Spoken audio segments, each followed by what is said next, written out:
आज हम पढ़ेंगे पंचवटी शीर्षक को, जो कि आपके पाठ्यक्रम में संग्रहित है और मैथिली शरण गुप्त जी के पंचवटी खंड काव्य से लिया गया।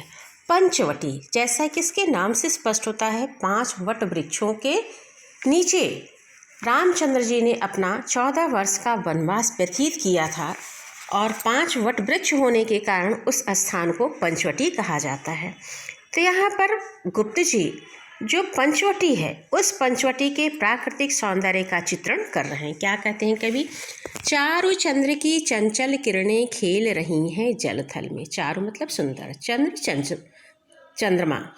कवि कहते हैं कि चंद्रमा की सुंदर चंचल किरणें जो है पृथ्वी और आकाश में, जल और थल में। थल मतलब स्थल, जल जो पानी, नदी, सरोवर, तालाब। तो कवि कह रहे हैं कि चंद्रमा की चंचल किरणें जल में और स्थल में सब जगह पड़ रही हैं। स्वच्छ चांदनी बिछी हुई है अवनी और अंबर तल में। और चंद्रमा की चांदनी कैसी होती है? स्वच्छ होती है, शीतल होती है अवनी और अंबर तल में। अवनी पृथ्वी और आकाश तल में हर जगह चंद्रमा की चांदनी दिखाई दे रही है। चंद्रमा की स्वच्छ चांदनी, शीतल चांदनी फैली हुई है। पुलक प्रकट करती है धरती हरित तृणों की नोकों से। तृण मतलब तिनका, घास। पुलक रोमांच, और उस चंद्रमा की चांदनी से ऐसा लग रहा है कि धरती रोमांचित हो रही है और हरी घास के जो तिनके हैं, उन तिनकों के नोकों से अपने सुख से को व्यक्त कर रही है, मानो झूम रहे हैं तरुभी। और कभी क्या कहते हैं, वहाँ के जो सभी वृक्ष हैं, वो जो वृक्ष हिल रहे हैं, तो वही कभी कह रहे हैं कि ऐसा लगता है उस चांदनी से वृक्ष भी क्या है? रोमांचित हैं, वृक्ष भी प्रसन्न हो रहे हैं, मानो झूम रहे हैं तरुभी मंद पवन की झोंके से। और उस चांदनी का प्रभाव वृक्षों पर भी पड़ रहा है और वृक्ष भी धीरे धीरे हवा के झोंके से झूमते हुए से लग रहे हैं, झूमते हुए से प्रतीत हो रहे हैं। तो यहाँ पर कवि ने जो चांदनी रात है उसका बहुत ही मनमोहक चित्रण किया है। खड़ी बोली भाषा है, अनुप्रास उत्प्रेक्षा अलंकार है और माधुर्य गुण है। अब दूसरे का अर्थ देखते हैं, कवि दूसरे में क्या कह रहे हैं। पंचवटी की छाया में सुंदर पर्ण कुटीर बना।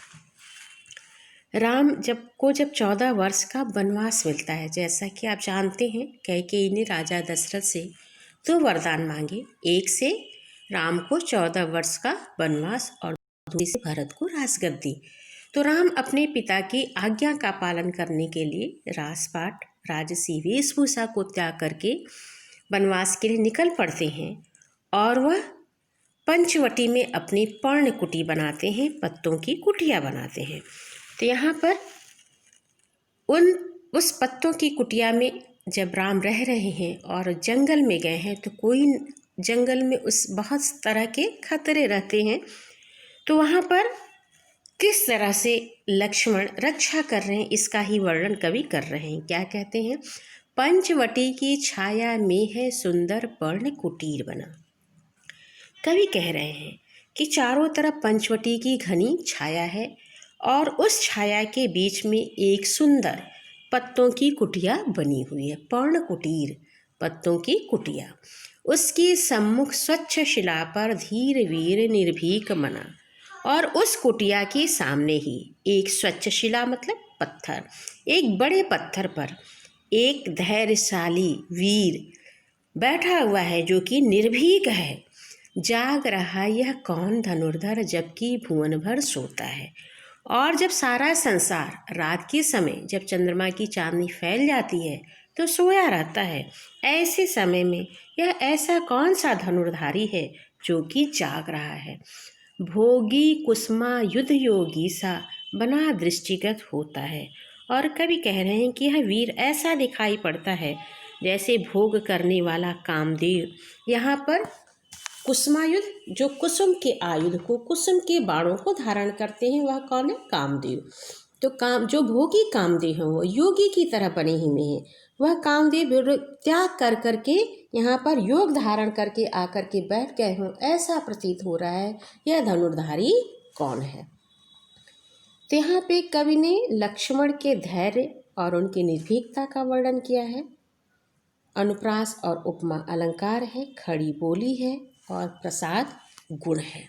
अब आइए तीसरे में देखते हैं कवि क्या कह रहे हैं।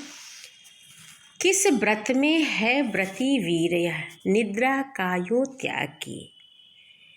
कवि ये कह रहे हैं कि जिस समय सभी लोग सोते हैं ऐसे समय में यह जो वीर है इसने किस तप को धारण किया है, कौन सा व्रत लिया है, कौन सा संकल्प लिया है जिससे कि यह जाग रहा है। तो क्या कहते हैं कवि, किस व्रत में है व्रती वीर यह जो वीर पुरुष है इसने कौन सा व्रत धारण किया है, कौन सा संकल्प लिया है जिस संकल्प को पूर्ण करने के लिए निद्रा कायो त्याग किए।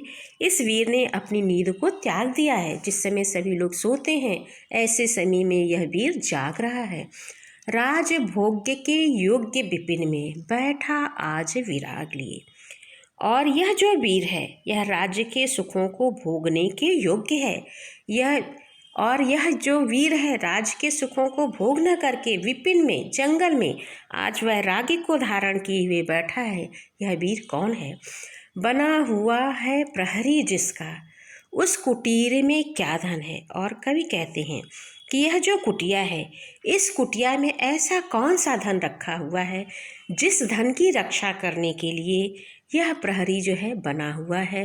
यह इस कुटिया के बाहर रक्षा करने के लिए बैठा हुआ है।